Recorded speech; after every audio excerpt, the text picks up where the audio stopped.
मुख्यमंत्री देवेंद्र फडणवीस 2 दिवसाच्या दिल्ली दौऱ्यावर आहेत। आज आणि उद्या मुख्यमंत्री फडणवीस दिल्ली दौऱ्यावर आहेत। आज मुख्यमंत्री देवेंद्र फडणवीस एनडीएच्या बैठकीला उपस्थित राहतील, तर उद्या मुख्यमंत्री नीती आयोगाच्या बैठकीला हजेरी लावणार आहेत।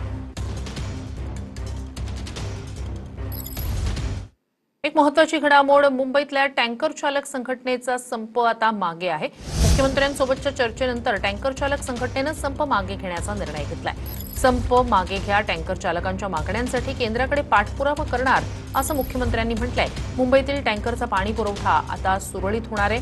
वॉटर टँकर संघटनेकडून पत्रकार परिषदेत अधिकृत घोषणा करण्यात आली आहे।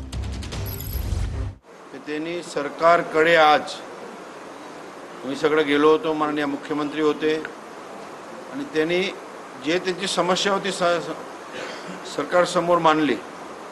असोसिएशनच्या जे मागण्या होत्या ते मान्य केलेल्या आहेत आणि आजपासून कुठलाही टँकर चालकावर किंवा मालकावर कुठलीही कारवाई हा मुंबई शहरामध्ये होणार नाही याची आश्वासन महाराष्ट्र शासनाने दिलेली आहे, मुख्यमंत्री साहेबांनी दिलेली आहेत। असोसिएशनने आतापासून आपला संप मागे घेत आहे आणि सुरळीत मुंबईकरांना टँकरद्वारे जे काम चालू आहे ते पूर्ण सुरू होईल।